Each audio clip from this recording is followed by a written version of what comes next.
ಕಲಬುರಗಿಯಲ್ಲಿ ಮೂವರು ಕೈದಿಗಳು ಎಸ್ಕೇಪ್ ಆದಂತಹ ಪ್ರಕರಣಕ್ಕೆ ಸಂಬಂಧಪಟ್ಟಂತೆ ಬಂಧನದ ವೇಳೆ ಸಜಾ ಕೈದಿಗೆ ಪೊಲೀಸರಿಂದ ಗುಂಡೇಟು ಕೊಡಲಾಗಿದೆ. ಸಂತೋಷ್ ಎಂಬ ಸಜಾ ಕೈದಿಗೆ ಪೊಲೀಸರು ಗುಂಡೇಟನ್ನು ಕೊಟ್ಟಿದ್ದಾರೆ. ಆರೋಪಿ ಬಂಧನದ ವೇಳೆ ಪೊಲೀಸರ ಮೇಲೆಯೇ ಹಲ್ಲೆಗೆ ಯತ್ನ ನಡೆಸಿದ್ದಾನೆ. ಆತ್ಮರಕ್ಷಣೆಗಾಗಿ ಏನು ಮಾಡಬೇಕಾಗಿತ್ತು, ಪೊಲೀಸರು ಆರೋಪಿ ಕಾಲಿ ಗುಂಡೇಟು ಹೊಡೆದಿದ್ದಾರೆ.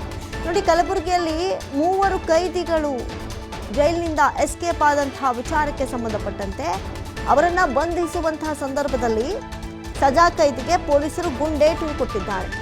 ಸಂತೋಷ್ ಎಂಬ ಸಜಾ ಕೈದಿಗೆ ಪೊಲೀಸರು ಗುಂಡೇಟು ನೀಡಿದ್ದಾರೆ. ಆರೋಪಿ ಬಂಧನವನ್ನು ಮಾಡುವಂತಹ ಸಂದರ್ಭದಲ್ಲಿ ಪೊಲೀಸರ ಮೇಲೆಯೇ ಈತ ಮನಸ್ಸೋ ಇಚ್ಛೆ ಹಲ್ಲೆಗೆ ಮುಂದಾಗಿದ್ದ.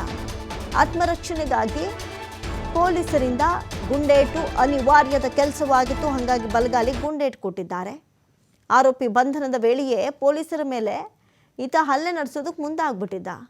ಹಾಗಾಗಿ ಆತ್ಮರಕ್ಷಣೆ ಆ ಸಂದರ್ಭದಲ್ಲಿ ಅನಿವಾರ್ಯವಾಗಿತ್ತು. ಹಾಗಾಗಿ ಆರೋಪಿಯ ಬಲಗಾಲಿಗೆ ಗುಂಡೇಟನ್ನು ಕೊಡಲಾಗಿದೆ. ನೋಡಿ, ಇವ್ರಿಗೆ ಎಷ್ಟು ಧೈರ್ಯ ಇರಬೇಕು, ಎಷ್ಟರ ಮಟ್ಟಿಗೆ ಇವರು ಜೈಲಿಂದ ಎಸ್ಕೇಪ್ ಆಗ್ತಾರೆ ಅಂದರೆ ಅದೆಷ್ಟರ ಮಟ್ಟಿಗೆ ಇವರ ಸತತ ಪ್ರಯತ್ನಗಳು, ಲೆಕ್ಕಾಚಾರಗಳು ಇದ್ವು ಅನ್ನೋದು ಇಲ್ಲಿ ಪ್ರಶ್ನೆ ಕಾಡುತ್ತೆ. 3 ಜನ ಎಸ್ಕೇಪ್ ಆಗಿರೋದು ನೋಡಿ. ಅದರಲ್ಲಿ ಒಬ್ಬನ ಕಾಲಿಗೆ, ಸಂತೋಷ್ ಕಾಲಿಗೆ, ಬಲಗಾಲಿಗೆ ಗುಂಡೇಟು ಕೊಟ್ಟಿದ್ದಾರೆ. ಬಂಧನದ ಸಂದರ್ಭದಲ್ಲಿಯೂ ಕೂಡ ಈತ ಪೊಲೀಸರ ಮೇಲೆಯೇ ಹಲ್ಲೆಗೆ ಮುಂದಾಗಿದ್ದ.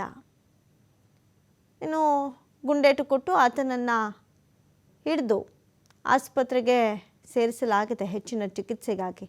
ಆಸ್ಪತ್ರೆಯಿಂದ ಹೆಂಗೆ ತಪ್ಪಿಸ್ಕೊಂಡ್ಬಿಡ್ತಾನೋ ಅನ್ನೋ ಕಾರಣಕ್ಕೆ ಆತನಿಗೆ ಹೆಚ್ಚಿನ ಭದ್ರತೆಯನ್ನು ಕೊಡಲಾಗಿದೆ.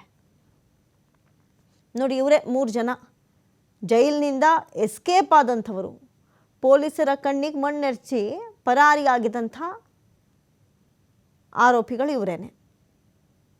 ದೊಡ್ಡ ಮಟ್ಟದಲ್ಲಿ ಸುದ್ದಿ ಆಯಿತು.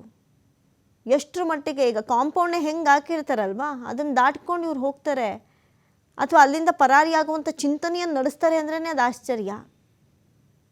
ಪೊಲೀಸರ ಸರ್ಪಗಾವಲಿರುತ್ತೆ, ಹೊರಗಡೆ ಜೈಲಾಧಿಕಾರಿಗಳಿರ್ತಾರೆ. ಎಲ್ಲರನ್ನ ದಾಟಿ ಇವರು ಎಸ್ಕೇಪ್ ಆಗ್ತಾರೆ ಅಂದರೆ ಇನ್ನೆಂಥ ಕ್ರಿಮಿನಲ್ಗಳಿರ್ಬೇಕು ಇವರು.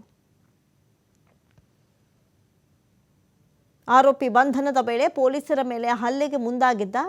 ಅದರಲ್ಲಿ ಈ ಪ್ರಮುಖ ಆರೋಪಿ ಆತನ ಕಾಲಿಗೆ ಗುಂಡೇಟು ಕೊಟ್ಟು ಆತನನ್ನು ಆಸ್ಪತ್ರೆಗೆ ಸೇರಿಸಿ ಚಿಕಿತ್ಸೆಯನ್ನು